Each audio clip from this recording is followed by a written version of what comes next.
हाँ सर बोल देते हैं सर आप लोग को सब प्रोवाइड करवा देंगे ना टेस्ट से पहले।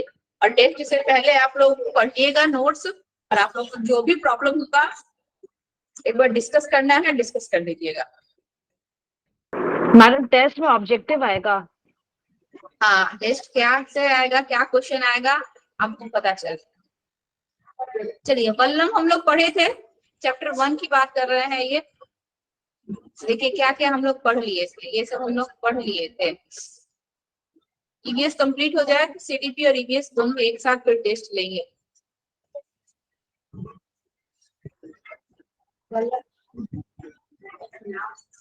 नंदू हाथी हम लोग पढ़े थे।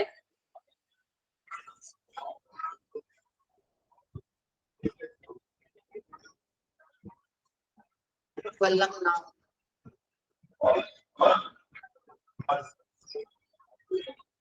इसके बाद अमृता की कहानी हम लोग पढ़े थे ना, खेजड़ली वृक्ष के बारे में हम लोग पढ़े थे ना, राजस्थान वाला। हाँ मैडम। जी मैम।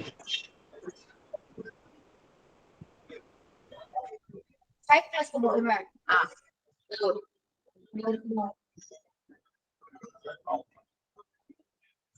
मधुमक्खियां कौन से महीने में अंडे देती हैं? अंडे देने का सबसे बेस्ट मंथ कौन सा होता है मधुमक्खियों के लिए? ये चैप्टर ओमना की, यही वाला ना, ओमना का सफर, हाँ मैडम।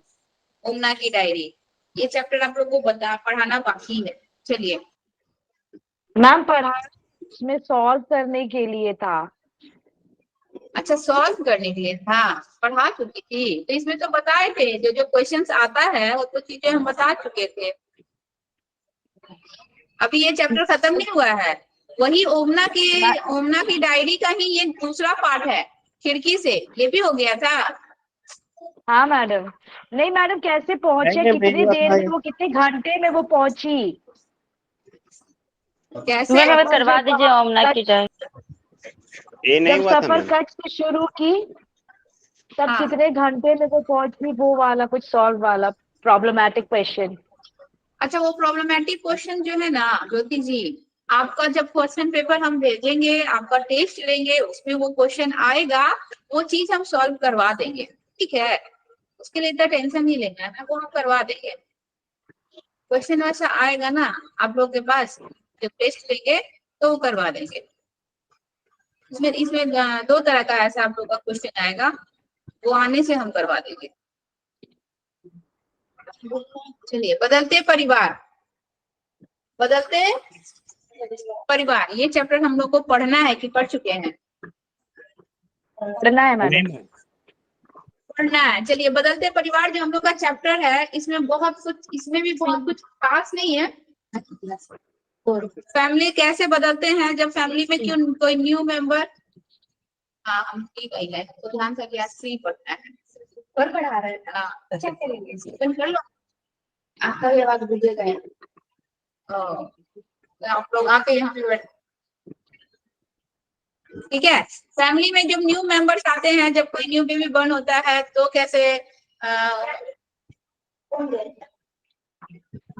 तो कैसे फैमिली चेंजेस होते हैं, या फिर शादी ब्याह होता है तो न्यू मेंबर जब आता है तब फैमिली में कैसे बदलाव आते हैं, इसी सब के विषय में इस चैप्टर में दिया हुआ है।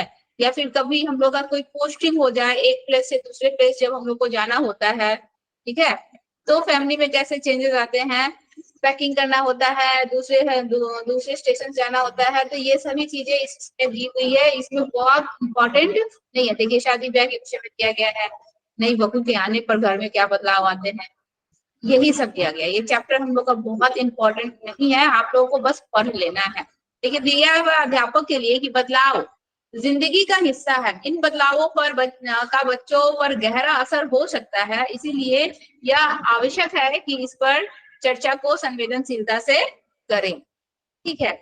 इस टॉपिक में, इस चैप्टर्स में बहुत कुछ नहीं ऐसा है। एक चीज यहाँ पे दिया हुआ है जो कि आप लोगों को सबको पता है कि बहुत सी ऐसी लड़कियां हैं जिनकी शादी 18 साल की आयु में से पहले ही कर दी जाती है। इनमें से बहुत सी लड़कियों को तो स्कूल भी छोड़ना पड़ता है, ठीक है? रंगारेड्डी जिले की सुशीला के समान। ऐसी बहुत सी लड़कियों की सच्ची कहानी है जिन्होंने फिर से स्कूल जाना शुरू कर दिया और सुशीला को आगे पढ़ने के लिए पंचायत की तरफ से भी मदद मिली।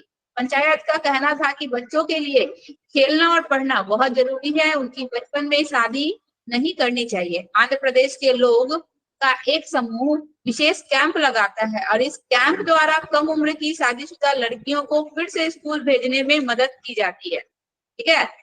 जगम्मा और चिट्टी कहती है कि हम पढ़ना चाहती हैं और अपने पैरों पर खड़ा होना चाहती हैं। तो यही सब इस चैप्टर में है। ये एक चीज है जो कि हम लोग को सबको पता है अध्यापक के लिए कि बच्चों की पढ़ाई बीच में छूटने पर और बाल विवाह कानून जो यह बताता है कि लड़कियों की शादी की आयु कम से कम 18 और लड़कों के लिए कम से कम 21 वर्ष है।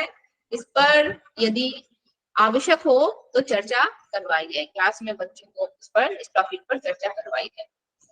ठीक है, बस इसमें ज्यादा कुछ इंपॉर्टेंट नहीं था इस चैप्टर में। आप लोगों को एक बार स्टोरी अपने से पढ़ लेना है।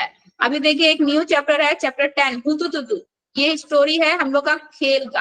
कहाँ इसमें कौन कौन सा खेल हम लोग का है जो कि खेला जाता है? आप लोग को पता है हम लोग का देश का राष्ट्रीय खेल कौन सा है? हॉकी।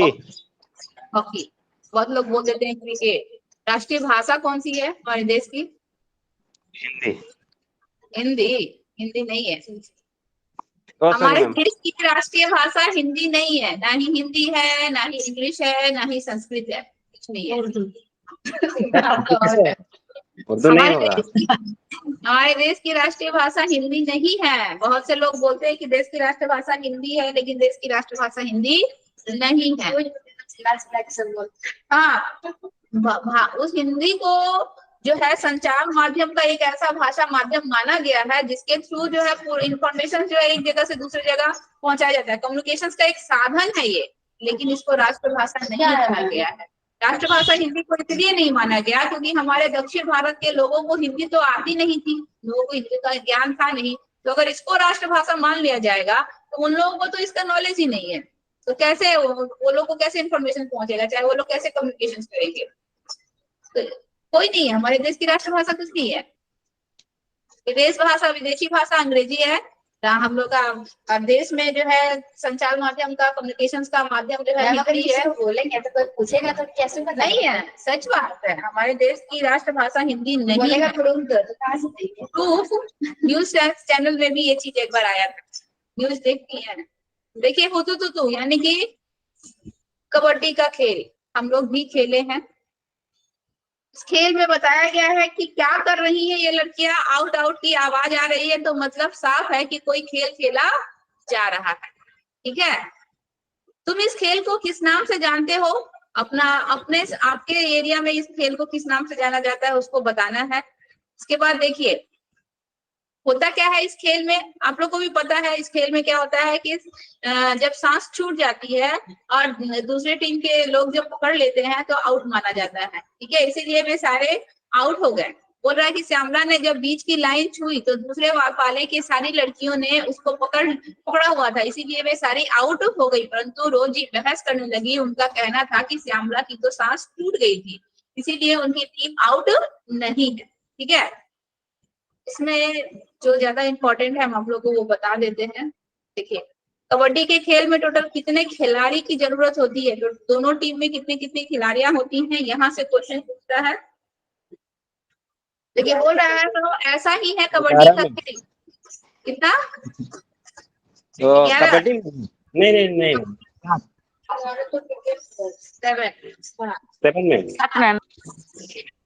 7 प्लेयर होते हैं कबड्डी में। ठीक है, 7 प्लेयर्स होते हैं कबड्डी में, दोनों ही टीमों में। तो कबड्डी के खेल में शरीर और दिमाग दोनों को ही चलाना पड़ता है। खींचने या रोकने में ताकत लगाओ और साथ ही सोचो कि दूसरी टीम के पाले में किधर से घुसे, कौन है जिसको जल्दी से छूकर अपने पाले में लौट आए। अगर पकड़े गए तो बीच की लाइन तक कैसे पहुंचे। ठीक है, अध्यापक के लिए देखिए दिया हुआ है, कई बार बच्चों को खेल में लिंग, जाति और वर्ग के आधार पर भेदभाव दिखाई देते हैं, इस पर चर्चा करें। यानी कि जो भी बच्चों का जेंडर है, ठीक है, चाहे कास्ट है, उसके आधार पर किसी प्रकार का भेदभाव खेल कूद के माध्यम से नहीं होना चाहिए। देखिए बॉक्स में दिया गया है, यह क्रियाकलाप किसी बड़े और शिक्षक की निगरानी में किया जाए। एक एक्टिविटी दी गई है, उस एक्टिविटी को करना है। अपनी सांस रोक कर कबड्डी कबड्डी बोल कर देखो कितनी बार बोल पाएंगे। ठीक है, क्या कबड्डी खेलते हुए भी इतनी बार कि बोल पाते हैं? ये एक्टिविटी है, इसको करने के लिए बोला। चलिए यहाँ पे हम लोग का चीज इम्पोर्टेंट है, यहाँ से क्वेश्चन आता है। ये जो देखिए बॉक्स में दिया हुआ है, कर्णम मल्लेश्वरी का नाम देख रही हैं आप लोग? यहाँ से क्वेश्चन आता है, क्या तुमने अखबार में इनके बारे में पढ़ा है? कर्णम मल्लेश्वरी एक वेट लिफ्टर है, ये आंध्र प्रदेश की रहने वाली है। इनके पापा पुलिस में हवलदार हैं।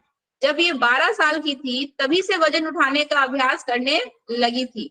अब वे एक बार में 130 किलोग्राम तक का वजन उठा लेती हैं। कर्णम ने भारत के बाहर 29 मेडल जीते हैं। उनकी 4 बहनें भी रोज वजन उठाने का अभ्यास करती हैं। यहाँ से हम लोग का क्वेश्चन आता है, कर्णम मल्लेश्वरी कौन है? तो एक वेट लिफ्टर है। कहाँ की है? आंध्र प्रदेश की रहने वाली है।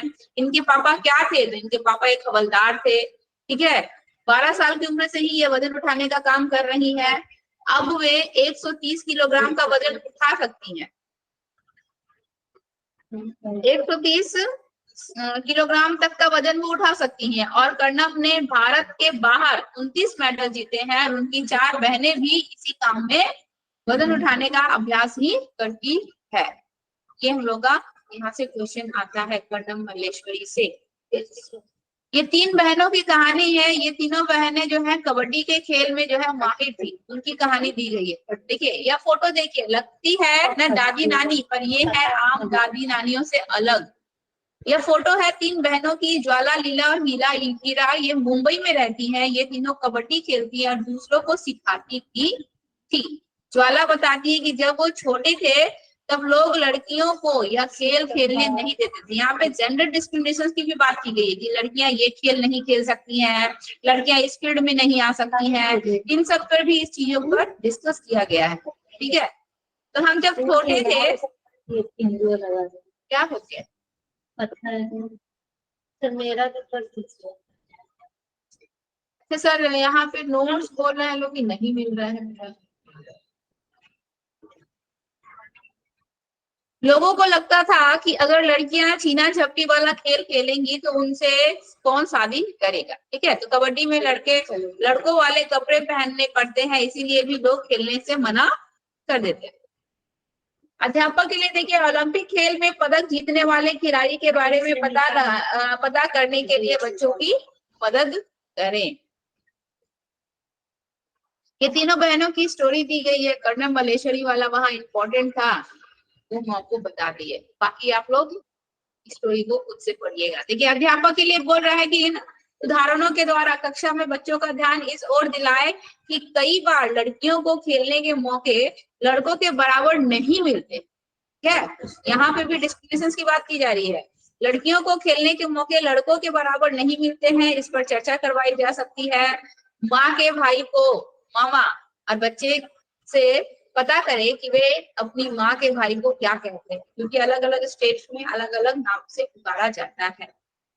ठीक है, चर्चा करो पर डिस्कस करना है। कोच कैसे सिखाते हैं, कोच किस प्रकार अभ्यास करवाते हैं। ठीक है, यहाँ पे बोल लीजिए। देखिए यहाँ पे दिया हुआ है 15 बच्चों की को 2 टीम में बांटकर खो खो खेलते हैं। खो खो में कितने खिलाड़ियों की आवश्यकता होती है? 15। तो 7-7 का टीम बना 14, एक एक्स्ट्रा रह जाता है। देखिए दोनों टीमों में 7-7 खिलाड़ी होंगे, एक खिलाड़ी बच जाएगा, नहीं तो टीम बराबर नहीं हो पाएंगे। साथ-साथ ही रहते हैं, एक एक्स्ट्रा खिलाड़ी रहते हैं। बाई चांस कोई अगर इंजर्ड हो गया, घायल हो गया, तो उसके बदले उसको रिप्लेस किया जाता है। ठीक है, तो टीम बराबर नहीं होगी। ऐसा होने पर तुम क्या करते हो? क्या तुम कभी बीच का बिच्छू बने हो? इसके बारे में बताओ। तो खो खो में कितने खिलाड़ी होते हैं? 15 खिलाड़ी होते हैं। 7-7 की टीम होती है, एक एक्स्ट्रा खिलाड़ी होता है। ठीक है, किसी प्रकार का अगर कुछ इंसिडेंट हुआ तो उसके लिए एक एक्स्ट्रा खिलाड़ी की जरूरत होती है, रखा जाता है। तो ये था हम लोग का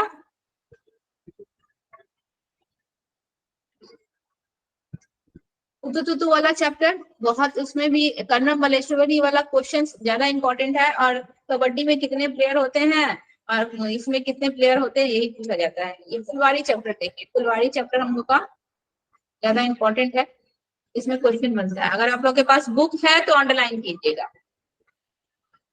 देखिए चैप्टर 11, उत्तराखंड में पहाड़ों के बीच में एक ऐसी जगह है जहां फूल ही फूल होते हैं, यह फूलों की घाटी कहलाती है। यहाँ से है, इस लाइन को अंडरलाइन कीजिएगा। फूलों की घाटी किसे कहा जाता है? तो उत्तराखंड को फूलों की घाटी कहा जाता है। ठीक है, कहीं झाड़ियों में लगे लाल फूल नजर आते हैं तो कहीं पत्थरों के बीच सफेद फूल झांकते हुए दिखते हैं। नीले पीले पीले फूलों के लंबे चौड़े कालीन जैसे मैदान भी हैं और कहीं कहीं अचानक घास के बीच छोटे छोटे तारों जैसे नीले फूल दिखाई देते हैं। यह सब सपने जैसा लगता है ना? हाँ, इस घाटी में भी इतने सारे फूल साल में कुछ ही हफ्तों के लिए खिलते हैं। यहाँ से क्वेश्चन आता है, पहला क्वेश्चन कि फूलों की घाटी किसे कहते हैं? उत्तराखंड को फूलों की घाटी कहते हैं। और उत्तराखंड में जो विभिन्न तरह के फूल खिलते हैं, यह महीने भर के लिए, साल भर के लिए, हफ्ते भर के लिए, कितने दिनों के लिए खिलते हैं? तो ये कुछ ही हफ्तों के लिए यह फूल खिलते हैं। ये जो फूल हम लोगों को फूलों की घाटी जिसको कहा गया है, या कुछ ही हफ्तों के लिए नजर आते हैं। यहाँ दो चीज है, इसको अंडरलाइन कर लीजिएगा आप लोग। ठीक है, देखिए आगे बोला कि आंखें बंद करके कल्पना करो कि तुम भी ऐसी ही जगह पर पहुंच गए हो, कैसा लगा? कौन कौन सा गाना गाने का दिल चाहता है? तुम उनमें से कुछ गाकर सुनाओ। गाना नहीं गाना है आप लोगों को, यहाँ पर आइए, ये इंपॉर्टेंट है। देखिए मधुबनी पेंटिंग तो आप लोग भी जानते होंगे, बहुत फेमस है, बच्चे इसका ड्राइंग भी करते हैं। आप लोग देखे होंगे मधुबनी पेंटिंग। ये मधुबनी पेंटिंग के विषय में ही यहाँ पे बताया गया है। बोल रहा है कि यह दिखाया गया डिजाइन जो मधुबनी कहलाती है, यह चित्रकला बहुत ही पुरानी है। यह पता है कि इस चित्रकला का नाम मधुबनी क्यों पड़ा? बिहार के मधुबनी नाम का एक जिला है। त्योहारों और खुशी के मौकों पर वहां घर की दीवारों पर और आंगन में इस तरह के चित्र बनाए जाते हैं। यह चित्र पिसे हुए चावल के घोल में रंग मिलाकर बनाए जाते हैं और ये रंग भी खास तरह के होते हैं। इन्हें बनाने के लिए नील, हल्दी, फूलों के रंग आदि का इस्तेमाल किया जाता है। और चित्र में होता क्या क्या है? चित्र में इंसान होंगे, जानवर होंगे, पेड़, फूल, पक्षी, मछली और अन्य कई जीव जंतु इसमें शामिल है। ठीक है, ये हम लोग का स्पेशल मधुबनी पेंटिंग है। बनता किसका है? चावल के आटे से बनता है। इसके बाद उसमें रंग कौन कौन सा मिलाया जाता है? तो नील, हल्दी, फूल, पेड़ के रंग, इन सब का इस्तेमाल किया जाता है। चित्र में होता कौन कौन है? इंसान, जानवर, फूल, पेड़, मछली, पक्षी, ये सारी चीजें उसमें दिखाई जाती है। इसका नाम मधुबनी पेंटिंग क्यों पड़ा? क्योंकि ये बिहार के मधुबनी जिले में खास त्योहारों के मौसम पे के समय जो है, यह घर की दीवारों पर या आंगन में इस तरह की पेंटिंग्स बनाए जाते हैं। ठीक है, याद रहेगा ना? बोल रहा है कि बच्चों को नक्शे में उत्तराखंड घूमने के लिए प्रेरित करें। अभी आइए, ठीक है, डिफरेंट डिफरेंट यहाँ फूल दिए गए हैं, सभी फूलों के बारे में बताया गया है। बोल रहा है ऊपर दिए गए फूलों में से और जिन फूलों को तुम जानते हो उनमें से दो फूलों के नाम यहाँ पे लिखना है। ये आप लोग लिखते रहिएगा। फूल तोड़ना मना है, इसको भी छोड़ दीजिए। देखिए यहाँ पे दिया हुआ है, एक एक्टिविटी बताया गया है, चलो पास से देखे। जो बच्चे फूल ला सकते हैं वे कक्षा में एक दो फूल लाएं। ध्यान रहे कि पेड़ पौधे से गिरे हुए फूलों को ही इकट्ठा करें, तोड़े नहीं। 3-4 बच्चे के समूह बनाएं और किसी एक फूल को ध्यान से देखो। ठीक है, मतलब यहाँ पे बच्चों को उन चीजों को देखकर, हम लोग अभी अभी कॉग्निटिव डेवलपमेंट पढ़े, उसमें क्या पढ़े कि बच्चे किसी चीज को कॉन्क्रीट रूप में जब देखते हैं तो ही बच्चों का कॉन्सेप्ट ज्यादा अच्छे से बनता है। अब फूलों के विषय में बच्चों को स्टडी करवा रहे हैं तो उसके कितने पार्ट्स हैं, क्या क्या कौन कौन से पार्ट्स हैं, अगर फूल दिखाकर बच्चों को अगर हम उसको पढ़ाया जाए तो बच्चे उसको अच्छे से जान पाएंगे, समझ पाएंगे। तो उसी चीज पर यहाँ पे डिस्कस किया गया है। ठीक है, खिलती कलियां, यहाँ पे कलियों के विषय में बताया गया है।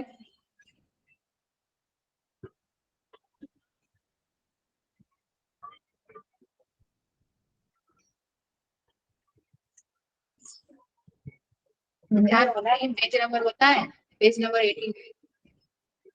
इतने सारे इस्तेमाल देखिए, खाते भी जाते हैं फूल और अन्य काम में भी लाए जाते हैं। हमको लगता है ना कि हम लोग को ये पढ़ाए हैं, हम लोगों को पढ़ाए। नहीं मैम, कहाँ पे?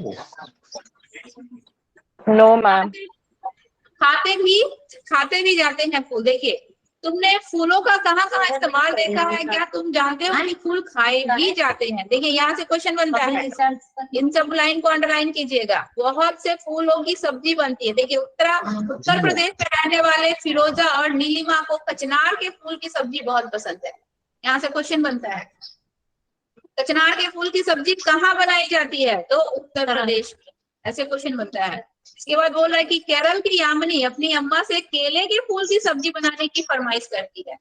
तो केले के फूल की सब्जी कहाँ बनाई जाती है? केरल में। इसके बाद अगला बोले कि महाराष्ट्र की ममता उमर को सहजन के फूल के पकौड़े बहुत पसंद है। तो सहजन के फूल के पकौड़े कहाँ बनाए जाते हैं? महाराष्ट्र में। ठीक है। क्या तुम्हारे घर में भी किसी फूल की सब्जी, ठीक है, सलाद या चटनी बनाई जाती है? पता करो। ठीक है जी। आपके घर में भी बनाई जाती होगी तो पता कीजिएगा और बताइएगा। मार फूल का नहीं। बोल रहा है फूलों से, बहुत से फूलों जैसे कि गुलाबी है, जीनिया से रंग भी बनाया जाता है। इन रंगों से कपड़े भी रंगे जाते हैं। ये लाइन अंडरलाइन कीजिएगा अगर आप लोगों के पास फूल है तो। यहाँ से क्वेश्चन बनता है कि किन किन फूलों से रंग बनाए जाते हैं। ठीक है, तो गुलदावरी और जीनिया से के फूलों से रंग बनाए जाते हैं और इनसे कपड़े भी रंगे जाते हैं। ठीक है,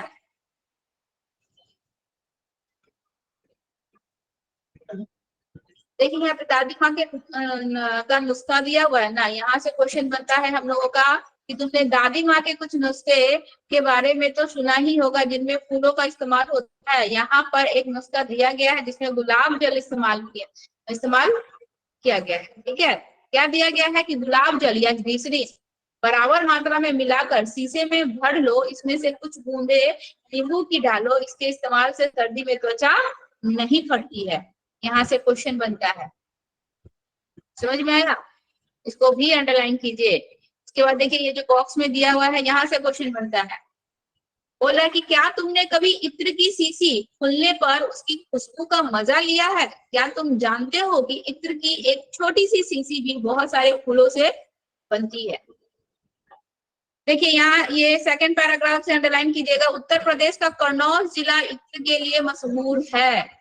यहाँ से क्वेश्चन बनता है, उत्तर प्रदेश का कन्नौज जिला इत्र के लिए मशहूर है। यहाँ पर पास के इलाके से ट्रकों में भरकर फूल लाए जाते हैं, फिर उनसे इत्र, क्या क्या बनाया जाता है उन फूलों से? इत्र, गुलाब जल और केवड़ा तैयार किया जाता है। कन्नौज में इस काम में हजारों लोग लगे हुए हैं। ठीक है, तो कहा उत्तर प्रदेश का कन्नौज जिला में इत्र बनाने का काम जो है बहुत ही मशहूर है। ट्रकों में भर भर कर फूल लाए जाते हैं और उस फूलों से इत्र, गुलाब का जल और केवड़ा का जल बनाया जाता है। केवड़ा मतलब? मैम केवड़ा क्या? केवड़ा, आप लोग बिरयानी नहीं खाई हैं? आप लोग मिठाई खाई है? मिठाई में भी बहुत से ऐसे हम लोग के स्वीट्स होते हैं, उसमें केवड़ा का जल पड़ता है। हम लोग बिरयानी जो खाते हैं, बिरयानी में जो एकदम हार्ड स्मेल आता है, ठीक है, वो केवड़ा का जल होता है। केसर नहीं होता है, वो केवड़ा होता है। वो केवड़ा का जल होता है। जैसे गुलाब जल होता है ना, उसी तरह से केवड़ा का। लोग बिरयानी जब खाते हैं ना, या फिर शादी वादी में भी जाइएगा, जो पुलाव वलाव बनाते हैं लोग, उसमें जो एकदम हार्ड स्मेल आता है, उससे आप खाना बहुत ज्यादा नहीं खा पाइएगा। उससे आपका डाइट कम हो जाएगा।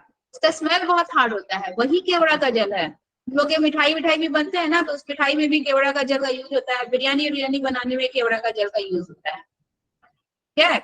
ये खाने में इसका इस्तेमाल किया जाता है। अक्सर शादी पार्टी में ही इसका इस्तेमाल, घरों में तो कोई नहीं करता। देखिए अध्यापक के लिए बोल रहा है, बच्चे को नक्शे में उत्तर प्रदेश, केरल और महाराष्ट्र ढूंढने के कहो। बच्चे को बताइए कि फूलों का शुद्ध अर्क होता है। इत्र क्या होता है? तो फूलों का शुद्ध अर्क, यानी कि फूलों का शुद्ध रस होता है। ठीक है, उसको हम लोग क्या कहते हैं? इत्र।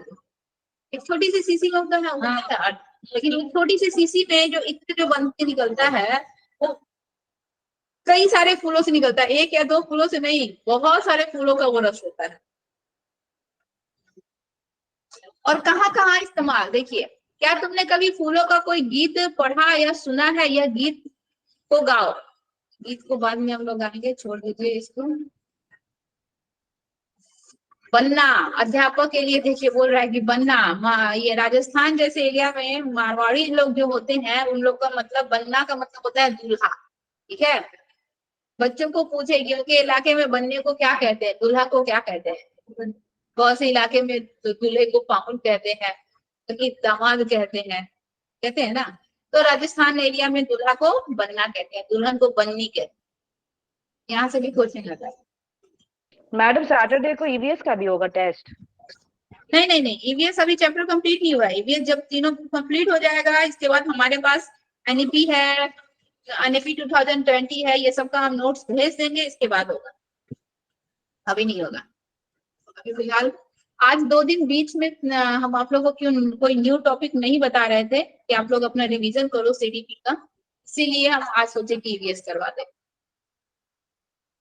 ईवीएस का भी होगा, आप अगर थोड़ा दिन और वेट करो तो सीडीपी और ईवीएस एक टॉपिक अगर सीडीपी कंप्लीट हो जाता है तो इसके बाद हम सीडीपी और ईवीएस दोनों एक साथ टेस्ट लेंगे, क्योंकि जितना ज्यादा टेस्ट दीजिएगा आप लोग को क्वेश्चन उतना क्लियर होगा, क्योंकि अब बहुत से नए नए क्वेश्चंस आ रहे हैं। Madam child development, CDP child development इसका फुल फॉर्म होता है। सीडीपी हम लोग शॉर्ट में बोलते हैं, ठीक है। चाइल्ड डेवलपमेंट का पूरा होल।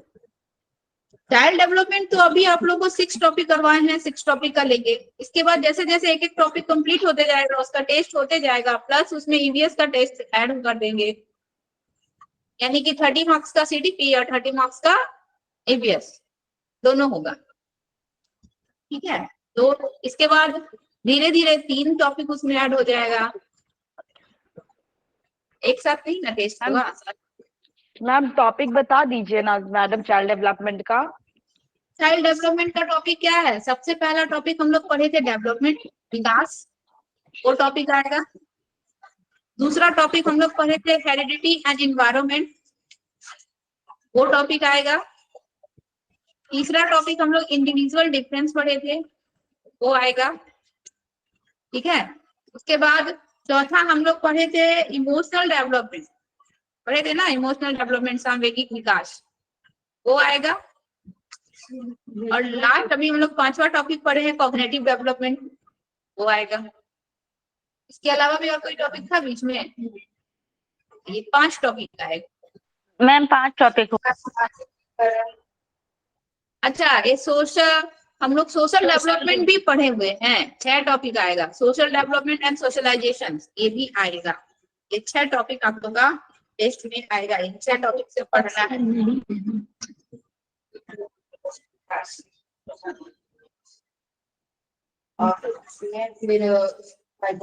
सामाजिक विकास मैम, सामाजिक विकास, सामाजिकीकरण, सोशल डेवलपमेंट, ठीक है।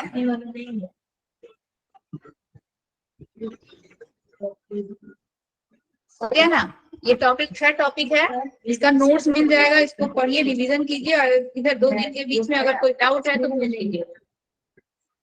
चलिए आगे देखिए, क्या तुमने कहीं पर किसी को फूल बेचते देखा? यदि तुम्हारे आसपास कहीं कुछ लोग फूल बेचते हैं तो उनसे ये सवाल पूछो, ये कौन कौन से फूल बेचते हैं, ये फूल कहाँ से लाते हैं, इन सब पे डिस्कस करना है।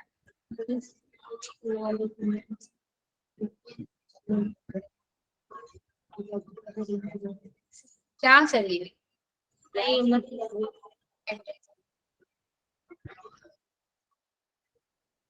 क्लास लेंथी चाहिए, चलो यह करें, इसमें भी कुछ इम्पोर्टेंट नहीं है। देखिए यहाँ पे अध्यापकों के लिए दिया हुआ है कि बच्चों को नजदीक से फूलों को देखने के लिए प्रेरित करें, फूलों को अलग अलग गुणों, रंग, पत्तियां, गुच्छेदार या खुले इत्यादि के आधार पर समूहीकरण करने में मदद करें, ग्रुपिंग करने में, ठीक है। ये और इसमें कुछ ज्यादा नहीं है, चैप्टर ये कंप्लीट। अगला चैप्टर है कैसे कैसे कैसे कैसे बदले परिवार, देखिए कैसे कैसे बदले परिवार में दिया हुआ है। घर मैम, घर कैसे कैसे बदले घर, हाँ चलिए, कैसे कैसे बदले घर में दिया हुआ है कि ये हम लोग का, जब हम लोग का देश का बंटवारा हुआ था ना, देश हमारा आजाद हुआ था, देश का बंटवारा हुआ था, इंडिया पाकिस्तान जब बटा था, उस समय का केस है कि जब लोग अपने घरों को छोड़कर एक जगह से दूसरी जगह जा रहे थे, किस प्रकार का माहौल था, उसके विषय में इस पर चर्चा की गई है। बच्चों को बंटवारा होता क्या है, क्लास 5 तक के बच्चे हैं, वो अच्छे से तो पता नहीं है, लेकिन थोड़ा बहुत लोगों को इस बारे में इंफॉर्मेशन है कि आखिर में बंटवारा क्या होता है, पाकिस्तान कैसे बना, हिंदुस्तान कैसे बना, इन सब चीजों के बारे में थोड़ा बहुत बच्चों को नॉलेज देना। ठीक है, तो यहाँ पे बोल रहा है कि बात तब की है जब मैं 9 वर्ष का था, समझो लगभग 60 साल पहले। उस समय हम डेरा गाजियाबाद में रहते थे, अब वह जगह पाकिस्तान में है। यहाँ से क्वेश्चन बनता है, इसको अंडरलाइन कर लीजिएगा। डेरा गाजियाबाद कहाँ है? अभी पाकिस्तान में है। ठीक है, आसपास बहुत गड़बड़ी हो रही थी, पर उस समय मुझे कुछ भी समझ नहीं आया था। बस बाबा ने बताया कि हमको अपना गांव छोड़कर दूसरे जगह जाना है। ठीक है, देखिए यहाँ पे अध्यापक के लिए भी दिया गया है कि इस पाठ को शुरू करने से पहले बच्चे को अंग्रेजों से भारत की आजादी और देश के बंटवारे के इतिहास के बारे में बताया जा सकता है। नक्शे में भारत और पाकिस्तान दोनों को दिखाना है। देखिए, जगह जाना था, मुझे अपना घर, अपना गांव छोड़ना बिल्कुल भी अच्छा नहीं लगा था। ठीक है, वही तो थे मेरे दोस्त, मैं, बाबा, अम्मा, मेरे 3 छोटे भाई बहन और आसपास के बहुत सारे लोग रेलगाड़ी में बैठकर दिल्ली आ गए। लोग बताते थे कि हमारा देश 2 हिस्सों में बंट गया है, भारत और पाकिस्तान। तो भारत में रहने वाले बहुत सारे लोग भी पाकिस्तान चले गए थे। हम कुछ दिन कैंप में रहे। कैंप एक बड़े से मैदान में बड़े बड़े तंबू लगाकर हम वहां पे रहते थे। ठीक है, जब हमारा देश का बंटवारा हुआ था तो बहुत सारे लोग जो हैं पाकिस्तान से इंडिया, इंडिया के लोग पाकिस्तान, या फिर बहुत से पाकिस्तानी भी हमारी कंट्री में आके बस गए थे। तो उस समय क्या उन लोगों को घर और नौकरियां मिल गई थी। बहुत टाइम तक वो तंबू लगाकर, टेंट लगाकर ऐसे ही रहते थे। उनके पास ना कोई काम था, ना बच्चों के लिए कोई स्कूल था, कुछ नहीं था। तो वो सिचुएशंस बहुत ज्यादा क्या था, बहुत क्रिटिकल था। गवर्नमेंट को भी उसको हैंडल करना उनके लिए बहुत ज्यादा ये डिफिकल्ट था कि कैसे इन लोगों को नौकरियां दी जाए, कैसे इन लोगों के लिए घर दिया जाए। तो वो जो समय था, उस समय के विषय में ही यहाँ पे बताया जा रहा है। बताया जा रहा है कि वो पहले तंबू लगा कर रहते थे, इसके बाद उन्होंने शुरुआत की, एक नया घर बनाए बाबा ने। ठीक है, छोटा सा मकान था। देखिए, एक दिन बाबा ने बताया कि हमें सोहना गांव में जमीन मिल गई है, अब हम वहीं घर बनाएंगे। मैं बहुत खुश था। बाबा और अम्मा ने मिलकर घर बनाया। हम बच्चे भी कहाँ पीछे रहने वाले थे। बाबा के पास से ही मिट्टी खोदी हमने, परात भर कर माँ को पकड़ाई। गुड़िया ने अम्मा के साथ मिलकर उसमें भूसा मिलाया। बाबा ने दीवार बनाई। हम आसपास के घरों से गोबर ले आते थे। अम्मा ने उसे मिट्टी में मिलाया और जमीन पर लिपाई की, बिल्कुल वैसे ही जैसे वे पुराने घर में करती थी। तो अम्मा कहती है कि इससे मिट्टी में कीड़ा नहीं लगता है। यहाँ से क्वेश्चन आता है। ठीक है, मिट्टी में गोबर मिलाकर जमीन को लीपने से मिट्टी में कीड़ा नहीं लगता है। यहाँ से क्वेश्चन आता है, याद रखिएगा। मिट्टी में किसका इस्तेमाल किया जाता है तो कीड़ा नहीं लगेगा, तो मिट्टी में गोबर का इस्तेमाल करने से मिट्टी में कीड़ा नहीं लगता है। इसके बाद देखिए, यहाँ पे बोल रहा है कि बस अब छत बनानी रहती थी। बाबा ने लकड़ियों के फट्टे जोड़ जोड़ कर एक फ्रेम बनाया और उसे चारों दीवार पर टिका दिया। लकड़ी को दीमक ना लगे, इसके लिए नीम और कीकड़ की लकड़ियां इस फ्रेम के बीच में बिछा दी। ठीक है, यहाँ से क्वेश्चन आता है कि किन लकड़ियों में कीड़े नहीं लगते हैं, तो नीम और कीकड़ की लकड़ियों में कीड़े नहीं लगते हैं। चाहे लकड़ियों के पट्टों के बीच में नीम और कीकड़ की लकड़ियां क्यों बिछाई गई, क्योंकि इन लकड़ियों में कीड़े नहीं लगते हैं और बाकी लकड़ियों को भी ये कीड़े लगने से बचाएंगे, इसीलिए इनके बीच में इन लकड़ियों को बिछा दिया गया। ठीक है, यहाँ से क्वेश्चन बनता है। तो अम्मा ने पुरानी बोरियां इस पर बिछाकर मिट्टी से लेप कर दी। आसपास के ज्यादातर सभी घर ऐसे ही बने थे, पर मुझे अपना घर सबसे अच्छा लगा था, वह बिल्कुल हमारे पुराने घर के जैसा था। ठीक है, तो यहाँ से 2-3 क्वेश्चन बनता है, उसको ध्यान रखिएगा। अपने घर में दादा दादी या उनकी उम्र में के किसी बड़े व्यक्ति से पता करो कि जब वे 8 या 9 वर्ष के थे तब वे किस जगह शहर में रहते थे, उनका घर किन किन चीजों से बना होता था, ये सब चीजों के बारे में। देखिए यहाँ से क्वेश्चन बनता है अध्यापक के लिए। सोहना गांव हरियाणा में है, यहाँ से पहला क्वेश्चन यहीं से बनेगा। सोहना गांव कहाँ है? हरियाणा में। ठीक है, बच्चों को नक्शे में हरियाणा ढूंढने को कहो, उनका ध्यान इस ओर दिलाया जा सकता है कि सोहना गांव के अधिकतर घर बनाने में आसपास आसानी से मिलने वाले चीजें इस्तेमाल हुई थी। आसपास मिलने वाली इन चीजों और इस्तेमाल पर कक्षा में चर्चा करो। तो क्या क्या? मिट्टी, गोबर, लकड़ी, यही सब चीजों का इस्तेमाल किया गया था। मकान में बदलाव, पहले जो मकान बना था उस मकान में क्या बदलाव हुआ? देखिए बोल रहा है कि समय बहुत जल्दी बीत गया, मेरी पढ़ाई पूरी हो गई और नौकरी भी लग गई। अम्मा पापा चाहते थे कि मैं शादी कर लूं, सोचा शादी से पहले घर की थोड़ी मरम्मत करवा ले, तो एक कमरा और डलवा ले। शहर में सीमेंट का बहुत चलन था, ठीक है, कहते थे कि इससे मकान में बहुत मजबूती रहती है। मैंने बाबा और अम्मा की सलाह से नए कमरे की छत लोहे और सीमेंट से पक्की बनाई। ठीक है, बाजार में तब कच्ची ईंटें भी मिलती थी। कमरे की दीवार हमने इन ईंटों से बनवा ली। इससे यह फायदा हुआ कि इन्हें हर हफ्ते लीपना नहीं पड़ता था और साल में एक बार इनकी दीवारों की चूने से पुताई कर लेते थे। हमने आंगन में छोटी सी पक्की रसोई भी बनवाई, उसमें एक तरफ मिट्टी का चूल्हा बना था और दूसरी तरफ बर्तन रखने की जगह। मेरी शादी हो गई, मेरी पत्नी सुमन इसी घर में दुल्हन बनकर आई। वह रसोई में नीचे बैठकर रोटी पकाती और पूरा परिवार चटाई पर बैठकर एक साथ खाना खाता था। आगे देखिए बोल रहा है, गांव के लोग तब टॉयलेट के लिए खेतों में जाते थे, तो कुछ लोगों ने इसके लिए घर में भी इस्तेमाल का इंतजाम किया हुआ था। हमने भी वैसा ही किया, पिछवाड़े में कच्ची ईंट लगाकर एक छोटी सी टॉयलेट बनवा ली। तो घर किस तरीके से बदल रहा है, पहले एक किसान को छोड़ के दूसरे स्थान आए, छोटा सा घर बनाया, फिर उसमें पक्के ईंटों का इस्तेमाल किया गया। ये चीजें यहाँ पे बताई जाएगी। देखिए बच्चों को बड़ों से उनके समय में शौचालय के बारे में जानने के लिए प्रेरित करेगी। वो अपने समय में शौचालय कैसे जाते थे, टॉयलेट का इस्तेमाल कैसे करते थे। चेतन दास। इसके बाद देखिए, इसके बाद और भी उनके घर में बदलाव आया। मेरे 2 बेटे और 1 बेटी उसी घर में पैदा हुए। समय कैसे बीतता गया पता ही नहीं चला। बच्चों की पढ़ाई पूरी हो गई। 15 साल पहले हमने बेटी सनी की शादी पलवल में कर दी। जब राजू की शादी की बात चली तो सभी को लगा कि नए दुल्हन के आने से पहले पूरे घर को पक्का कर लेना चाहिए। तब तक हमारे गांव में पक्की ईंटों का चलन शुरू हो चुका था, इसीलिए दीवारें पक्की ईंटों से बनवाई और छत पर लेंटर, ठीक है, डलवा दिया गया। फर्श भी मार्बल के दाने से और सीमेंट से पक्का बनवा दिया गया। टॉयलेट में भी ऐसा इंतजाम किया गया कि मलमूत्र पाइप से बाहर निकल जाए। तो रसोई घर पहले से बड़ा करवाया गया। राजू की बहू अब बैठकर मिट्टी के चूल्हे पर नहीं बल्कि खड़े होकर गैस स्टोव पर खाना बनाती है। ठीक है, अध्यापक के लिए देखिए दिया हुआ है, बच्चों से पूछा जा सकता है कि वे दूसरों के टॉयलेट साफ करवाने के बारे में क्या सोचते हैं। क्या वे ऐसी जगह के बारे में जानते हैं जहां आज भी ऐसा होता है कि लोग टॉयलेट करते हैं और दूसरों से साफ करवाते हैं। इस विषय में चर्चा करने के लिए,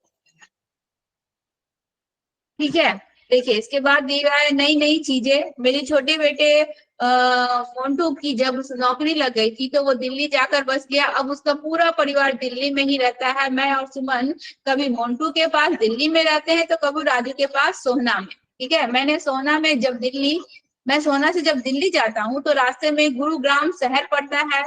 मेरे देखते ही देखते इतने सालों में यह कितनी सारी बड़ी बड़ी इमारतें बन गई और वे भी इतनी ऊंची ऊंची। ठीक है, कुछ साल पहले राजू ने दोबारा टॉयलेट बनाया, उसमें बाथरूम में रंगीन टाइल भी लगवा ली। नहाने की जगह पर फिजूल इतना पैसा खर्च।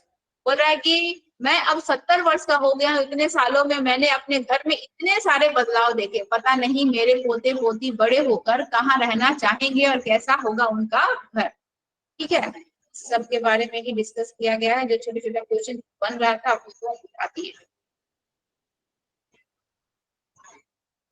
और इसमें कुछ नहीं।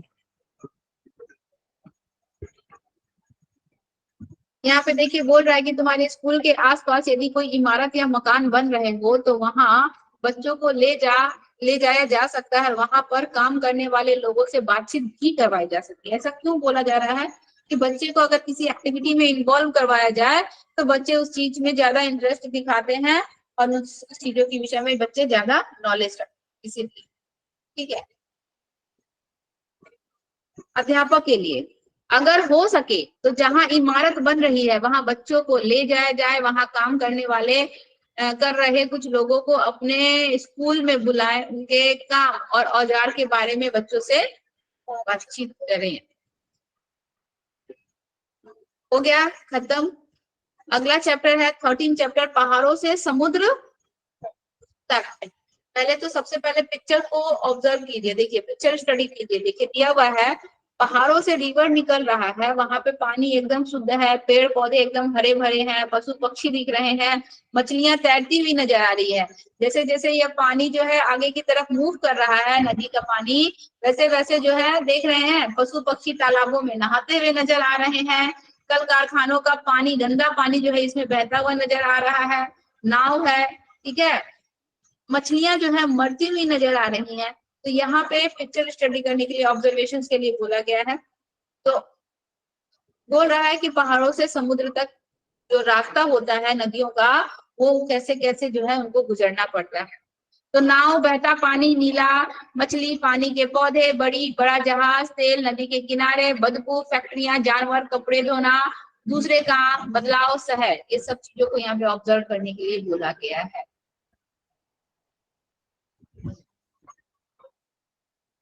देखिए नदी में मछलियां कहीं ज्यादा कहीं कम, कहीं कहीं तो मछलियां मरी हुई, और ऐसा क्यों होता है इस पर चर्चा करने के लिए बच्चों को बोला गया है। क्योंकि हम लोग इतना ज्यादा नदी तालाबों को गंदा कर देते हैं, दूषित कर देते हैं कि वो कहाँ जाएंगे। जलचर जितने भी प्राणी है वो सब तो मर ही जाएंगे ना।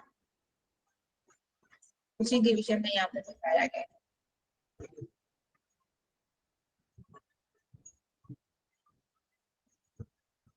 पानी गंदा कैसे होता है? तुमने चित्र में देखा है कि जहां जहां से नदी बहती हुई वहां वहां किनारे पर बसे हुए गांव और शहरों के लोगों नदी के पानी का अलग अलग तरह से उपयोग किया। जैसे कपड़े धोना, जानवरों को नहलाना, बर्तन धोना, इन सब के कारण नदी शुरू में जैसी थी वैसी नहीं रही। नदी का पानी जैसे जैसे शुरुआत से आगे बढ़ा वैसे वैसे लगातार बदलता रहा।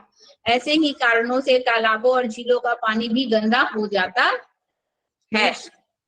ठीक है, इसी सब चीज के बारे में बताया है। नमक, चीनी, हल्दी, आटा, खाने का सोडा, हर चीज का आधा चम्मच, ये सब एक्टिविटी बताया है आपको।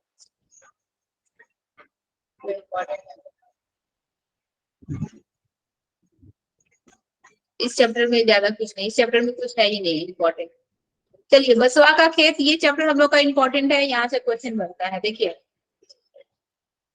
बसवा का खेत के विषय में, देखिए प्याज की खेती के विषय में बताया जा रहा है। मैं हूँ बसवा, मैं कर्नाटका के बेलवनिका गांव में रहता हूँ। ये पहला क्वेश्चन यहाँ से बनता है। ठीक है, बेलवनिका गांव कहाँ है? तो कर्नाटका में है। मेरे अप्पा किसान हैं, जुलाई का महीना है, हर बार की तरह इस बार भी अप्पा प्याज की फसल उगाने की तैयारी में है। ठीक है, खेती करने के लिए अप्पा को कितने सारे काम करने पड़ते हैं। जब जरूरत पड़ती है तो अम्मा मुझे अपने साथ खेत में अप्पा मुझे अपने साथ खेत में ले जाते हैं। पिछले कुछ दिनों में अप्पा ने खूंटी की मदद से खेती की मिट्टी को नरम किया। ये पूरा पैराग्राफ से क्वेश्चन बनता है। पहला क्वेश्चन बनेगा, बेलवनिका गांव कहाँ है? कर्नाटका में है। प्याज की खेती की तैयारी हो रही है, कौन से महीने में? प्याज की खेती कौन से महीने में की जाती है? जुलाई के महीने में। यहाँ से क्वेश्चन बनता है। प्याज की खेती कौन से शहर में, कौन से राज्य में की जाती है? तो कर्नाटका राज्य में प्याज की खेती अच्छी होती है। ठीक है, और प्याज की खेती करने के लिए अपन ने किस औजार का इस्तेमाल किया? तो खूंटी की मदद से वह मिट्टी को क्या कर रहे हैं? नरम करने की कोशिश कर रहे हैं। जहाँ हाथ में खूंटी दिख रही है, हम लोग की भाषा में उसको क्या कहते हैं? देखिए, बसवा के इलाके में तो खूंटी से खेती की मिट्टी को नरम करते हैं। तुम्हारे इलाके में इसे क्या कहते हैं? इसका चित्र बनाओ और चर्चा करो।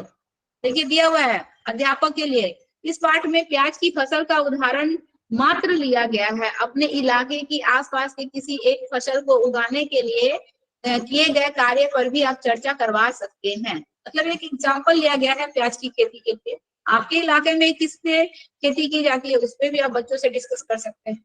बच्चों को नक्शे पर कर्नाटका को दिखाइए। देखिए खेती का हुनर। अप्पा इस बार भी खेती में प्याज की बीज बोए।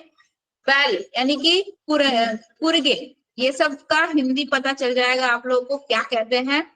बैल कुरगे को खींचते, कुरगे यानी कि हल, अपनी भाषा में हम लोग उसको हल कहते हैं ना।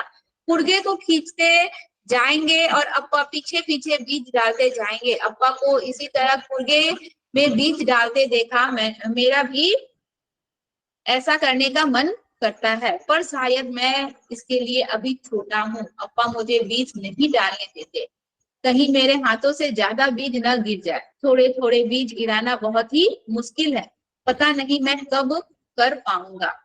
ठीक है। जानवर के अलावा और किस तरीके से खेत में जुताई की जाती है ये पता कीजिए। चलिए, ये जो प्याज की फसल है ये बहुत इंपॉर्टेंट है, ये पैराग्राफ। इसमें से देखिए क्वेश्चन बनता है, ध्यान से सुनिएगा। बोल रहा है कि बीज बोए लगभग 20 दिन हो गए। कितने दिन? 20 दिन हो गए। प्याज के छोटे छोटे पौधे अब निकल आए हैं, साथ ही निकल आए हैं खरपतवार। खरपतवार किसको कहते हैं? एक्स्ट्रा जो घास फूस निकल आते हैं, तो साथ ही निकल आए हैं खरपतवार। तुम जानते हो न खरपतवार? तुमने किसी खेत या बागीचे में देखा ही होगा कि कुछ पौधे बिना बोए अपने आप ही उग आते हैं, वही होते हैं खरपतवार। तो खरपतवार क्या होते हैं, यहाँ से भी क्वेश्चन बनता है। अप्पा कहते हैं कि इसे निकालना बहुत जरूरी होता है, नहीं तो सारा खाद पानी खरपतवार ही ले जाएंगे और प्याज की फसल कम होगी। मैं भी खरपतवार निकालने में अप्पा और काका की मदद करूंगा। आप लोग को क्लास 5 का बुक पढ़ाया चाहिए, याद है ज्योति जी? क्लास 5 के बुक में जब हम लोग यहाँ पे मिजोरम की खेती में पढ़े थे कि जो खरपतवार होते हैं मिजोरम की खेती में, उसको उखाड़ते नहीं है, उसको गिरा देते हैं, वैसे ही जलाते हैं। लेकिन यहाँ पे देखिए प्याज की खेती हो रही है, तो प्याज की खेती में जो खरपतवार होते हैं उसको उखाड़ना बहुत ही जरूरी होता है, नहीं तो खरपतवार जो है क्या करेंगे, खाद्य पानी ले लेंगे और प्याज की फसल कम होगी। तो ये दोनों को मर्ज करके दे देता है, याद रखिएगा आप लोग। इसका भी एक स्टेटमेंट दे देगा, मिजोरम वाला भी स्टेटमेंट दे देगा। अब आपको इसमें से चुनना है कि सही स्टेटमेंट क्या है। मान लीजिए मिजोरम का दे दिया है क्वेश्चन और ये वाला हम लोग का प्याज की खेती वाला भी एक स्टेटमेंट दे दिया है, तो आपको चूज करना है कि उसमें सही ऑप्शन क्या क्या है। ठीक है, ये याद रखिएगा। तो प्याज की खेती में खरपतवार निकालना जरूरी है, लेकिन मिजोरम की खेती हम लोग जब किए थे तो वहां पे खरपतवार निकालना नहीं जाता था, उसको ऐसे ही गिरा के जला दिया जाता था। ज्योति जी हैं कि चली गई? हाँ मैडम है। चलिए, अंकिता जी हैं, ज्योति जी हैं और दीपेंद्र जी हैं, यही है ना? यही लोग है ना? जी मैम। चलिए आप देखिए, प्याज के खेत में, प्याज की खेती, एक चीज और नोटिस कीजिएगा, यहाँ पे बीज बोए लगभग कितने दिन हो गए थे? 20 दिन। 20 दिन में छोटे छोटे पौधे निकल आए थे और 20 दिन के बाद ही खरपतवार भी निकल आए। यहाँ से भी क्वेश्चन बनता है, याद रखिएगा। प्याज के खेत में देखिए, हर रोज पौधे को बढ़ता देख मुझे बहुत खुशी होती है। अब तो ये पौधे खूब बड़े हो गए हैं, मेरे घुटने तक ऊंचे ऊंचे पत्ते भी पीले होकर सूख गए हैं। अब प्याज निकालने का के लिए बिल्कुल तैयार है। जिस फसल को अपने खेत में लगे देखा है उसका चित्र बनाने का यहाँ पे बोल रहा है। देखिए आगे देख रहे, बोल रहा है कि अब प्याज के तैयार पौधे को निकालना है। प्याज की फसल में यह काम सबसे अधिक जरूरी है। अप्पा, अम्मा, काका, छोटी माँ और मैं भी सभी जुटकर यह काम करेंगे। समय से प्याज नहीं निकाले तो सारे प्याज जमीन के नीचे ही सड़ जाएंगे। ठीक है, फिर तो सारी मेहनत बेकार हो जाएगी। बसवा स्कूल के बाद और छुट्टियों में अपने माता पिता की खेत में मदद करता है। इसको छोड़ दीजिए। देखिए यहाँ पे देखिए, अरे वाह, इस बार तो बहुत मोटे मोटे प्याज निकले हैं, घर में सभी बहुत खुश हैं। अम्मा और छोटी माँ ने इलिगे इलिगे इलिगे देखिए किसको कहते हैं, जिसका इस्तेमाल ये औरतें कर रही हैं। आपकी भाषा में इलिगे को क्या कहते हैं? छोटा छोटा सा क्वेश्चन आ जाता है, इलिगे का मतलब क्या होता है, ठीक है। हाँ, तो इलिगे की मदद से प्याज के को पौधे से अलग कर लिया गया है। हाथों को इलिगे पर ध्यान से चलाना होता है, नहीं तो हाथ कटने का डर रहता है। अप्पा और काका ने मिलकर प्याज को बड़ी बड़ी बोरियों में भरकर बांध दिया। अब अप्पा इन्हें मंडी में बेचने के लिए ट्रक में ले जाएंगे।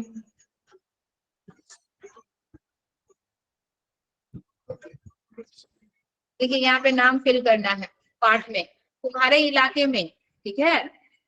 इस पिक्चर जो पिक्चर दिया हुआ है इसको क्या कहते हैं? इसको कहते हैं हल।